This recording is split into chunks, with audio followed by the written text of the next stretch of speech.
হে everyone, আসসালামু আলাইকুম and Eid মুবারক সবাইকে। আশা করি সবাই ভালো আছেন। চলে এলাম 2026 এর ঈদের ব্লগ নিয়ে।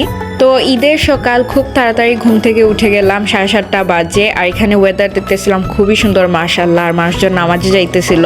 তারপরে এই তো ঈদের গোসল টোসল শেষ করে আমি কিচেনে চলে গেলাম। এখানে ক্যামেরাম্যান নাস্তা রেডি করতেছিল, পিঠাপুলি ভাজতেছিল আর কি। হঠাৎ করে রোজা ভেঙে ঈদের দিন কিছু খাওয়াও যায় না, যেহেতু গেস্টরা আসবে টুকরা কিছু রেডি করতেই হয়। তো এখানে ছিল পুলি পিঠা, তেলের পিঠা, নুনের বড়া আর হচ্ছে গিয়ে সমোসা। তারপর আমরাও হচ্ছে এখানে নাস্তা করতে বসে পড়ি, এখানে চাও খাচ্ছিলাম। দেন আমিও তাড়াতাড়ি রেডি হয়ে যাই আমার ঈদের ড্রেস আর জুয়েলারি পরে, মেকআপও করেছিলাম খুবই মিনিমাল। দেন আমি এখানে কিছু বাচ্চা কাচ্চাদের সাথে মজা করতেছিলাম, তারা আসছিল আমাদের বাসায় বেড়াতে, তাদের সাথে কিছু পিকটিক তুললাম আর কি। দেন আমার হাতের ঈদ স্পেশাল ডেজার্টটা খাচ্ছিলাম, খুবই মজা হয়েছিল, একদম নরম তুলতুলে। তারপর আমরা দাওয়াত খেতে চলে যাই। ঈদ মুবারক। স্টার্ট হো। ঈদ মুবারক। হ্যালো দো। দেন ঈদের দিন আর কোনো ক্লিপস নেওয়া হয় নাই। ঈদের 2 দিন পরে আমি আমার গ্রামের বাড়িতে বেড়াতে যাচ্ছিলাম।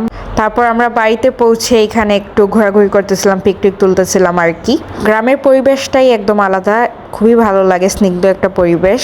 গ্রামের ঈদ আলাদাই একটা মজা। আমরা গ্রামে ঈদ করি না বললেই চলে, অনেক বছর হয়ে যায়।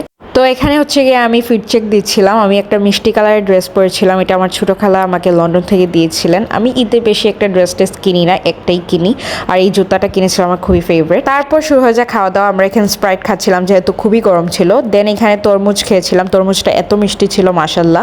দেন এখানে স্পেশালি আমাদের পালা হাঁস রান্না করা হয়েছিল। আমি হাঁস খাই না, বাট এটা এত মজা ছিল, এই ফার্স্ট টাইম আমি ট্রাই করে একদম ফ্যান হয়ে গেছি। তো তারপর খাওয়া দাওয়া করে একটু ঘোরাঘুরি করে আমরা আবার ব্যাক করি। এটাই ছিল আমার ঈদের ব্লগ। আশা করি ভালো লেগেছে। দেখা হবে নেক্সট কোনো ভিডিওতে। আসসালামু আলাইকুম এন্ড আল্লাহ হাফিজ।